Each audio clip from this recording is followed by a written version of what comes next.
কবরের পাড়ে গিয়ে আপনার দাদার সাথে কথা বলবেন, দাদা কেমন আছো?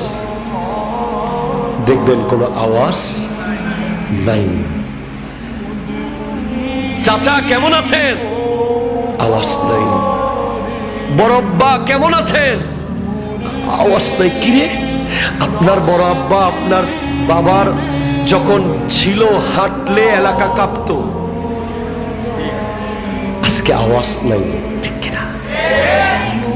বিজ্ঞানীরা বলছে 3 দিনের ভিতরে পোকা চলে আসে শরীরে।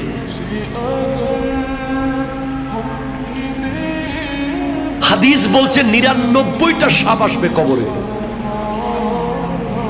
99 গুনাহ করার আগে ভাববেন, আপনার বেডরুমে একটা সাপ ঢুকলে আপনি আর সারা রাত ঘুমাইতে যতক্ষণ নিশ্চিত হন নাই সাপটা মেরে ফেলেছি অথবা বের করে দিয়েছি। আর বেডরুম তো ভাই 200 স্কয়ার ফিটের, 100 স্কয়ার ফিটের, এই দিক থেকে এদিকে দৌড়াদৌড়ি করে নিজেকে বাঁচানো যায়। কবর ছোট্ট, 99টা সাপ ঢুকলে ওখানে আর কোনো জায়গা থাকবে না।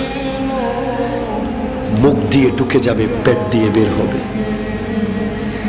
পেট দিয়ে ঢুকে যাবে, নাক দিয়ে বের হবে। এমন বহু দৃশ্য পৃথিবী দেখেছে।